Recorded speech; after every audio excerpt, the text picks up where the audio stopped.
Hey,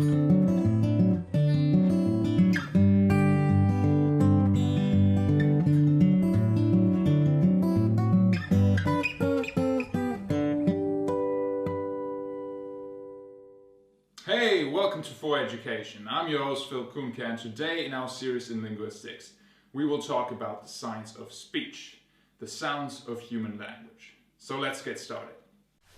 Human speech sounds are studied in two fields, phonetics and phonology. So phonetics studies the properties of speech sounds in general. So phonetics is independent of any particular language. Phonetics studies all of the sounds that you know as an English speaker, for example, k, r, o, u, i, a. But it also studies sounds from other languages, things like that may occur in African languages or something like that, but for example, not in English or German, French. Phonology, in contrast, investigates the role of speech sounds in different languages. So it is obviously built upon phonetics and is dependent on some particular language. So let's get started with phonetics first. In phonetics, we try to describe sounds by their articulatory features. And this is done in consonants using manner of articulation, place of articulation, and voicing. And here we have a typical table of the International Phonetic Alphabet that is typically used to do phonetics. It is also called the IPA. And in the columns here we have the place of articulation, and in the rows we have manner. So manner includes things like plosives, nasals that involve the nose somehow. Then we have fricatives, and so on. In place, we literally have the place in your mouth where the sound is produced. For example, dentals involve the teeth somehow. You can see that there are sometimes two sounds in one cell, and then these differ by voicing. So, for example, p is unvoiced and the b is the voiced bilabial plosive. For vowels, the articulatory features that are used are so-called height and backness. Height, we have high, mid, low. High is also sometimes called close, and low is also sometimes called open. And in backness, we have front, central, back. And this kind of tries to model where the sound is produced in your mouth. So front high sound would be I as in pit. A mid kind of front sound would be as in pet. And then we have a low, almost central sound, the as in pet. And the central mid sound would, for example, be the as in pittance.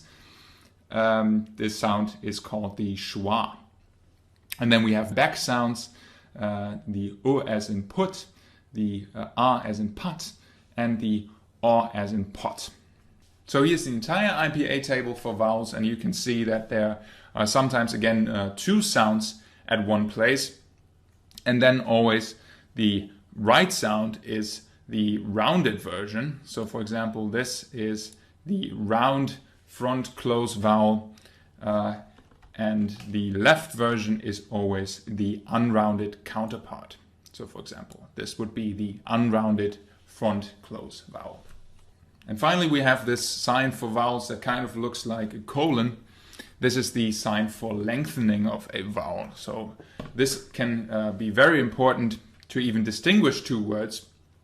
As in English, we have the two different words fit and feet that only differ in that the E sound is lengthened. Okay, so let's move on to phonology. Phonology now categorizes sounds that actually make a distinctive difference in one particular language. And for that, we need to know, first of all, the notion of a phone. A phone is any sound in human language. And now phonology groups these phones in so-called phonemes. Phonemes are abstract categories of sounds where sounds of different categories make a distinctive difference. They have to be differentiated in the particular language.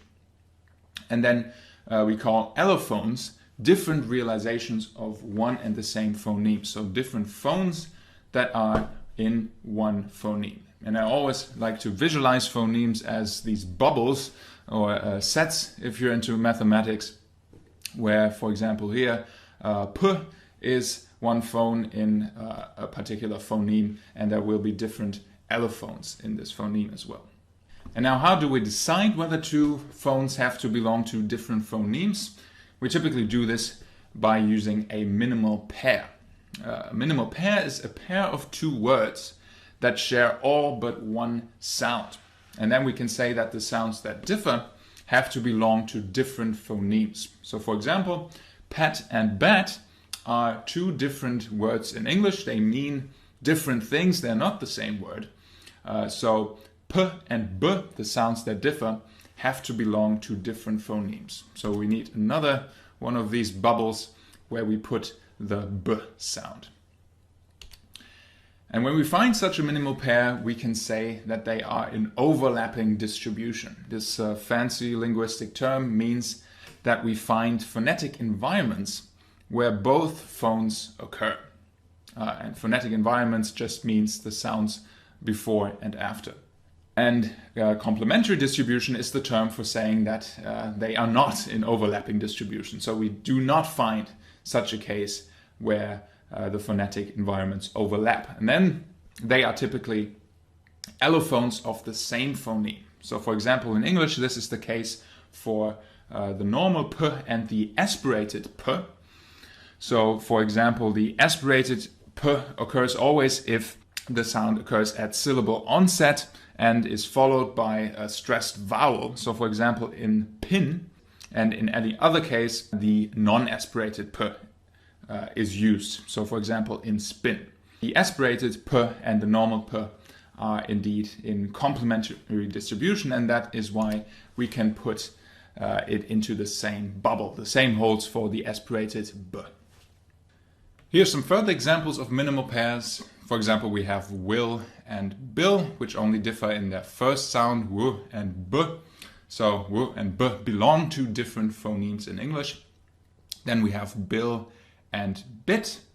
So and t belong to different phonemes. Then we have will and wall. So I and o are phones of different phonemes. And finally we have word and weird.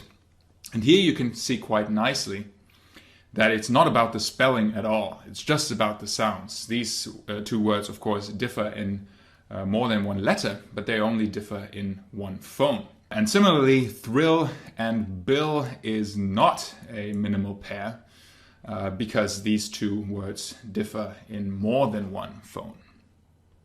Let's have a final example of phonetic environments so you really get the idea.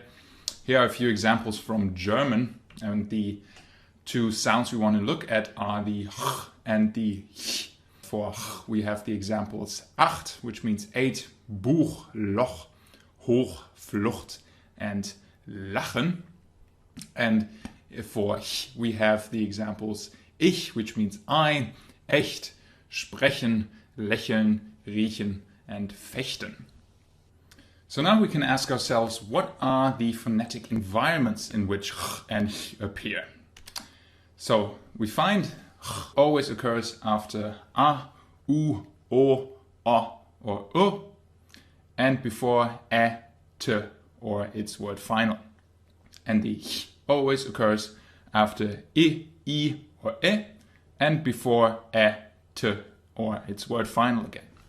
And so are ch and ch in complementary distribution? Yes, indeed they are, because there's no example where ch and ch appear in the same phonetic environment. Ch always appears after I, or e, as we saw, and ch after any other vowel. So there's no case where the distribution overlaps. So do they belong to different phonemes? No, they don't. They are allophones of the same phoneme because they are in complementary distribution. So now we can put ch and ch into the same bubble. They are allophones of the same phoneme. So that's it for today. If you'd like to see more educational videos from us, please subscribe. I'm Phil from For Education, and I will see you next time.